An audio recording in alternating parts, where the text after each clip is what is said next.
Good morning, everyone, and happy Wednesday to you. We have been reading Carl Rogers on Becoming a Person.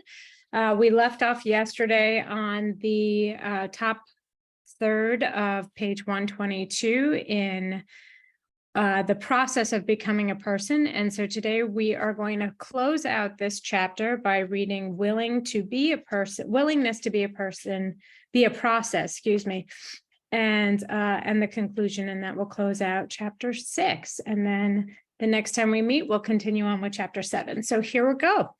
Willingness to be a process. I should like to point out one final characteristic of these individuals as they strive to discover and become themselves. It is that the individual seems to become more content to be a process rather than a product.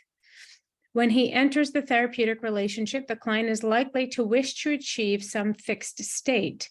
He wants to reach the point where his problems are solved, or where he is effective in his work, or where his marriage is satisfactory. He tends, in the freedom of the therapeutic relationship, to drop such fixed goals and to accept a more satisfying realization that he is not a fixed entity, but a process of becoming. One client at the conclusion of therapy says in a rather puzzled fashion, "I haven't finished the job of integrating and reorganizing myself, but that's only confusing, not discouraging. Now that I realize this is a continuing process, it's exciting, sometimes upsetting, but deeply encouraging to feel yourself in action, apparently knowing where you are going, even though you don't always consciously know where that is." One can see here both the expression of trust in the organism, which I have mentioned, and also the realization of the self as a process. Here is a personal description of what it seems like to accept oneself as a stream of becoming, not a fixed product.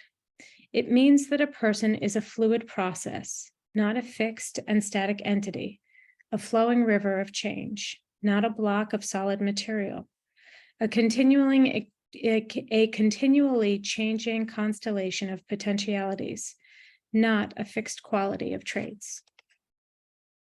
Here is another statement of the same element of fluidity or existential living.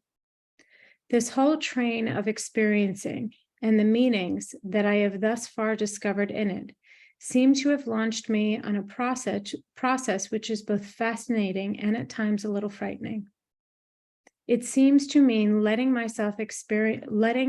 experiences carry me on in a direction which appears to be forward towards goals that I have but dimly defined, as I try to understand at least the current meaning of that experience.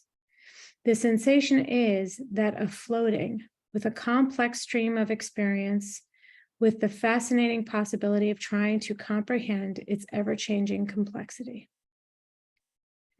Conclusion. I have tried to tell you what has seemed to occur in the lives of people with whom I have had the privilege of being in a relationship as they struggle toward becoming themselves. I have endeavored to describe as accurately as I can the meanings which seem to be involved in this process of becoming a person. I am sure that this process is not the one that occurs only in therapy. I am sure that I do not see it clearly or completely, since I keep changing my comprehension and understanding of it. I hope you will accept it as a current and tentative picture and not as a final one. One reason for stressing the tentative nature of what I have said is that I wish to make clear that what I am not saying. This is what you should become. Here is the goal for you. Rather, I am saying that these are some of the meanings I see in the experiences that my clients and I have shared. Perhaps this picture of the experience of others may illuminate or give more meaning to some of your own experience. I have pointed out that each individual appears to be asking a double question: who am I? And how may I become myself? I have stated that in a favorable psychological climate, a process of becoming takes place. that here the individual drops one after another of the defensive marks with which he has faced life, that he experiences fully the hidden aspects of himself, that he discovers in these experiences the stranger who has been living behind these masks, the stranger who is himself.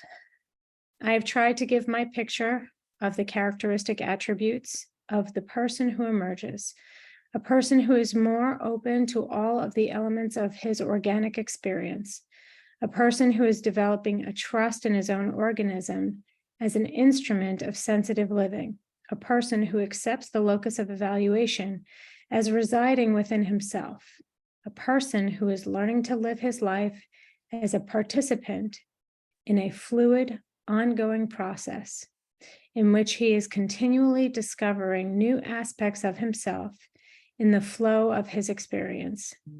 These are some of the elements which seem to me to be involved in becoming a person. End of reading for today. And next time we meet, we'll start chapter 7, which is a process conception of psychotherapy. So have a wonderful, wonderful rest of your day. And I look forward to being with you again.